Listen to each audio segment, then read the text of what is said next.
Sudarlun, puluhan ribu siswa dari berbagai madrasah serta dayah di Pidi dan Pidijaya menggelar zikir dan doa bersama pada puncak peringatan Hari Santri Nasional ke-6 yang dipusatkan di masing-masing kabupaten, Jumat 22 Oktober 2021.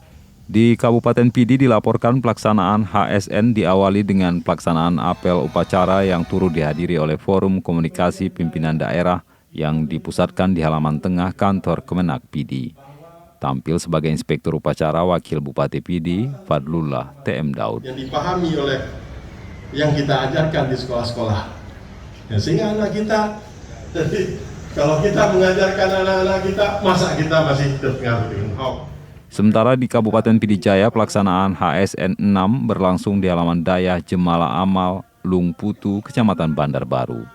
Kepala Kantor Kementerian Agama Pidi Abdullah AR kepada seramnews.com mengatakan, dalam peringatan puncak peringatan HSN ke-6 diperingati secara sederhana lewat zikir dan doa bersama dengan melibatkan puluhan ribu siswa di berbagai jenjang pendidikan madrasah.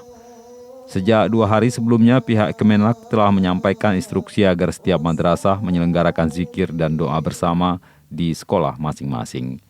Sementara itu, Kemenak Pijai Ahmad Yani secara terpisah mengatakan peringatan HSN ke-6 tahun ini diikuti seluruh siswa dan santri dari berbagai dayah yang berada di 8 kecamatan.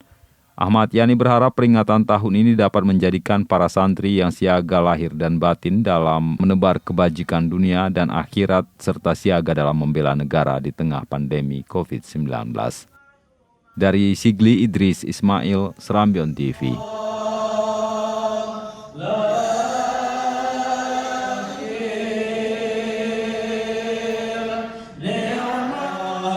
ونعم الوكيل